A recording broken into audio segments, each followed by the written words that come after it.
It is one thing to read the Bible through, another thing to read, to learn and do.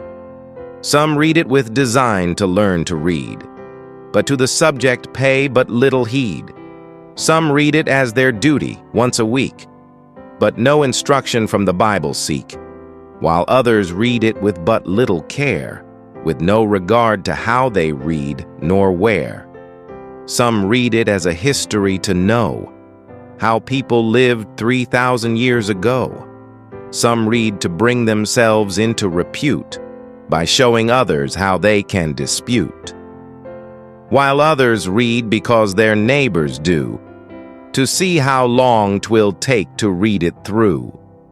Some read it for the wonders that are there, how David killed a lion and a bear, while others read it with uncommon care, hoping to find some contradictions there.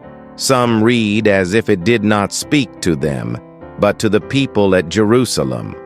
One reads it as a book of mysteries, and won't believe the very thing he sees. One reads with father's specs upon his head, and sees the thing just as his father said. Some read to prove a pre-adopted creed, hence understand but little that they read. For every passage in the book they bend, to make it suit that all-important end. Some people read, as has often been thought, to teach the book instead of being taught, and some read it out of spite. There are but few who read it right. So many in these latter days have read the Bible in so many ways that few can tell which system is best, for every party contradicts the rest.